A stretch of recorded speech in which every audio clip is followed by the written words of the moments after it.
Hi, I'm Sammy with Steamaction, and today I'm going to show you how to run the Stealth Raptor X. So the first thing I want you to know, every time you start and stop this machine, you're going to have to pull the choke out when you go to fire it back up. It is a carbureted unit. So as we go through the panel here, you got the chemical meter, blower injection, blower light should be on in green. That means everything is good. You have your blower temperature gauge, vacuum gauge, pump clutch. Do not run this machine without the pump being in on position. The pump clutch is only for if you're going to change a fitting here or disconnect and change a wand. That way you can turn the pressure on and off. So typically that's going to be on, except for when you're shutting it down. You got your pressure gauge, tach hour meter, thermostat, water temp gauge, pressure relief, key, and then your hold the start button. You do need to hold this button in until about 5 seconds after the machine is running. You are overriding the oil pressure sensor. Here's your throttle, here's your choke cable. Then you have your high pressure out, and these two locations, you have your blower oiler, your grease certs, 1 pump per week. Do not overdo them and do not pump it fast. You have your recovery tank dump, your fresh water tank dump, your pressure relief valve. This is set for 1500 psi. You can adjust it up or you can adjust it down, but it is preset at 1500. You have your steam valve. Every job, you're going to want to open this up all the way, fire the machine up. Once the machine is running, turn it down all the way and open it a quarter turn. You got your vacuum outlets, your Arco valve, which is your vacuum release. You have your DEMA valve and the Y strainer. The Y strainer needs to be cleaned about every 200 to 300 hours if you have hard water.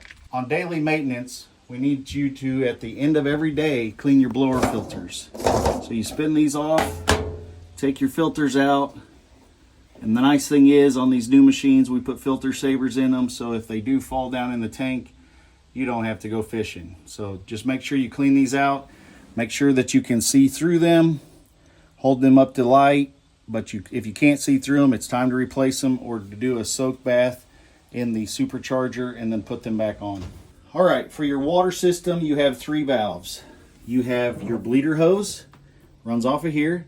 So let's say your machine runs out of water, you need to bring water up, open this valve up and fill your fresh water tank up. It should start pumping. If it does not, take your vacuum hose, grip tightly around here and suck the water up through there. Once water starts coming up, shut the valve, it'll take off, you'll get your water back.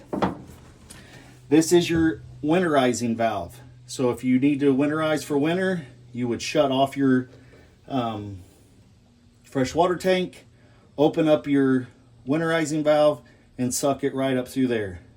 So you just open it and then shut it off once you're done. You can also use this hose for descaling, same thing. Shut off your fresh water tank, open up your winterizing valve, and you're able to do that. This right here is your blower injection solenoid. If you ever get to where your blower injection is sticking and staying on constantly and the needle is not touching the set point, you need to pull this apart just like you would do the DEMA valve on the recovery tank. On your engine, here's your dipstick, here's your oil fill, and then here's your oil drain. Your oil filter is on right below the alternator on the right side of the engine. On your pump, we have your dipstick, your sight glass. Do not overfill this. You want to make sure that it's only halfway in that sight glass. And then you have your oil drain in the back. Oil fill, so you would take this out. That's where you're going to fill it at. This is your sight glass. We want just that little bubble, as you can see. And then you have your oil drain. So here's your pressure regulator. This is where you're going to adjust your pressure at. Of course, turning it up is to the right, turn it down to the left. You have your chemical adjustment. It will only adjust on your flow meter when you are triggering your wand. Then down here you have your three-way valve, prime, off, on. So once it's in the on position, that's when you can adjust your chemical and make sure you're triggering your wand. All right, we're gonna go through the startup procedure now. So you'll pull out the choke, And if you twist it to the side a little bit, it kind of helps to not let it go back in. Turn the key to the on position, hold the start button, start the engine. Pushing the choke. Hold the starts overrided the oil pressure, we're up and going. Then we're able to throttle it.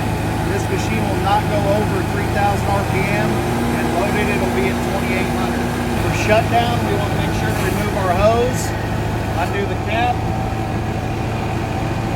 shut the pump off, relieve the pressure, throttle all the way down, and then shut the machine off.